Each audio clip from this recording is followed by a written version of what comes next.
Hi everyone, Joe R here. Just wanted to give a quick review to Brooklyn Kayaking Company PK14.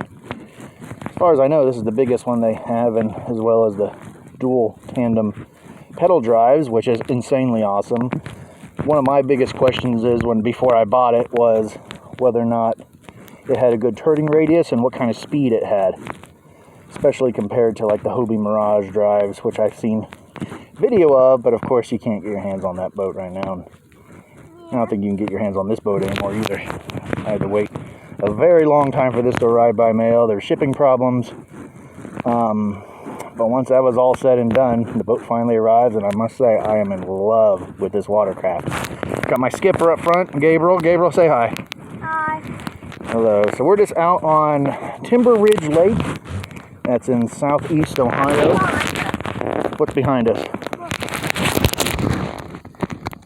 Okay, I don't see anything. Very far away. Yeah, we're far away. That's fine. This thing can cover some crazy distance. I wanted to show speed, acceleration, rudder response, and turning radius. That was my biggest question before I bought this boat. So, yep, as you can see, I'm going at a stroll speed right now. I'm barely pedaling, barely putting in any effort. And we're actually moving right along as fast as any trolling motor, I'd say.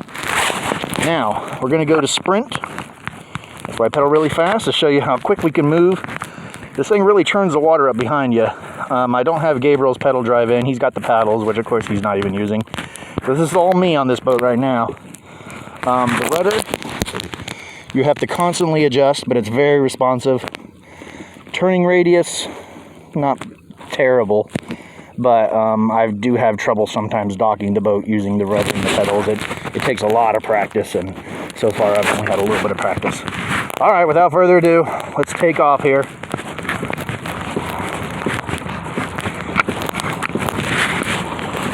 should probably stop. You couldn't flip. We're not going to flip. We're good, buddy.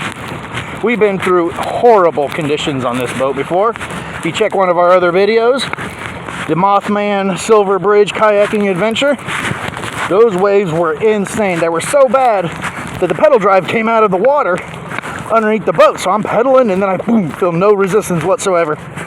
And then we back in once the waves are done hitting. So that was a wild adventure. All right, so sprinting speed, as you can see, we're moving pretty good. All right, now time for turning radius, because we have an obstacle ahead of us. Hard to starboard.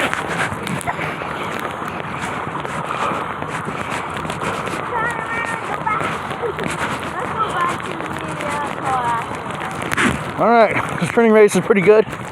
Now, you'll notice, once I slow back down to a more leisurely pace, we're not going that much slower.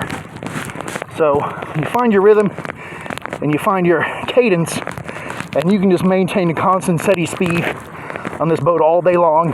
There's not too much resistance on the pedals. Oh, by the way, I jumped out the boat twice. Yeah, we went for a little swim.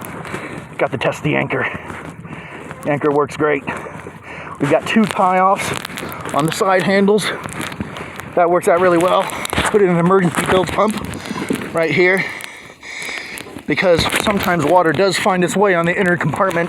I believe it's from where the rudder cables go into the body of the boat. Sometimes water gets back there.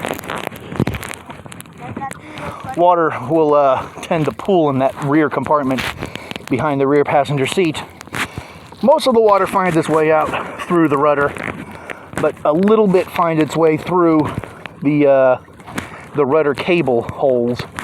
And you know, if you go out on the water for about 6 or 7 hours, there will be water in the main compartment. Not enough to sink the boat, of course, but I don't like being paranoid all day long, so I installed an emergency bilge pump. It's meant for the foot pumpies. Squish with my hand, and of course there's no water in there. All right, anyway, rudder response. Like I said, you have to constantly adjust the rudder, otherwise you'll be drifting in the wrong direction. So make sure that's constantly tended to. You take your hand off that for 1 second, you're going to be regretting it. But like I said, for the most part, overall, magnificent purchase. I'm so happy with it. This boat is way too large, way too heavy to put on the roof of an SUV. You have to get a trailer for it, or maybe stick it in the back of a pickup truck. Have a friend help you load it. I ended up getting a trailer, a little teeny John boat trailer, and I had to make some adjustments and modifications to it, but that works great for this kayak. And yeah, that's pretty much my review. I'd say 5 out of 5 stars. I couldn't imagine anything that I would want changed on this boat. So that's the video for now. We got more videos later. Hope you have a wonderful day. Take care.